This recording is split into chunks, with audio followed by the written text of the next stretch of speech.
मरहबा collection mall, readymade कपड़ों का भरपूर खजाना। Jeans pant, T shirt, cargo pant, night pant, बच्चे और बच्चियों के लिए अच्छे खूबसूरत और उम्दा ड्रेस। पता याद रखे, जमुर हाई स्कूल मेन रोड, जैतून हजीन मस्जिद के पास।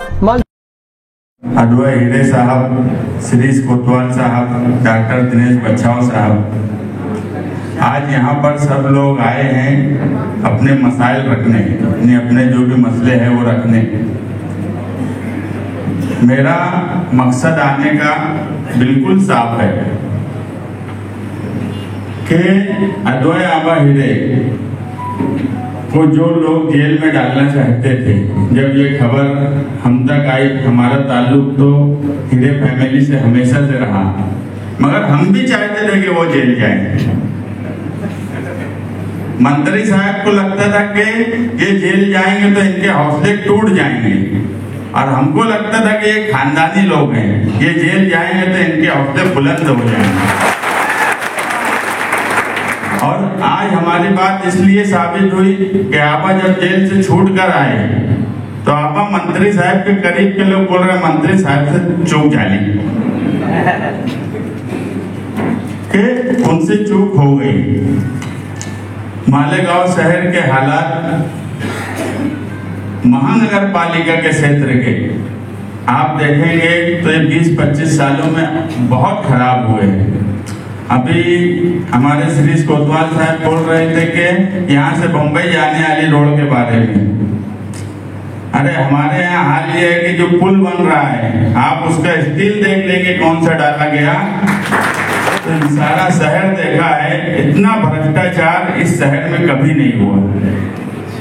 बोलते हैं कि वो बहुत बड़े आदमी हैं, मैं बोलता हूँ कि बड़ा आदमी कैसे हो सकते हैं जो स्थायी समिति की हफ्तावारी मीटिंग जो महानगर पालिका में चलती है वहां से हिस्सा जो मांगते हैं वो बड़ा आदमी हो सकता है, ऐसा मुझे नहीं लगता।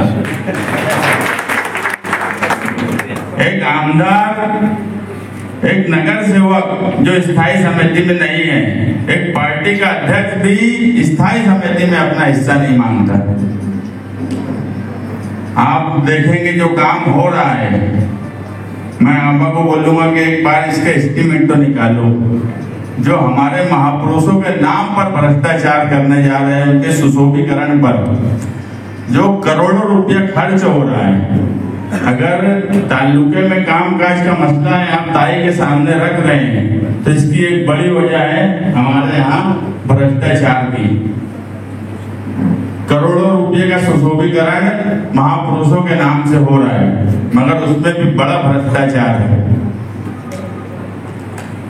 आज मालेगांव मध्य हो, मालेगांव आउटर हो, मैं एक बात आपको यकीन से बोलता हूँ कि माहौल बदलने वाला है, और दोनों जगह माहौल हर हाल में बदलेगा। हम चाहते हैं दोनों जगह इंडिया अलायंस के लोग चुनकर आए, उसके लिए हम कोशिश करेंगे। आने वाले 18 अक्टूबर को हमारे नेता अखिलेश यादव साहब मालेगांव आने वाले हैं। हम चाहेंगे कि इंडिया अलायंस के लोग भी उस प्रोग्राम में रहें। जब प्रोग्राम बनेगा तो हम सबको बुलाएंगे, ताई को भी बुलाएंगे। मगर एक बात का यकीन है कि आज यहाँ सब सरपंच लोग बैठे हैं कि आने वाला वक्त हर हाल में बदलने वाला है। सामने जो लोग हैं उनके हमारे भी आसपास के लोगों के ताल्लुक होते हैं। एक वक्त आता है साथ में रहने वाला आदमी वोट नहीं देता, वही पोजीशन आज तुम्हारे सामने वाले की है।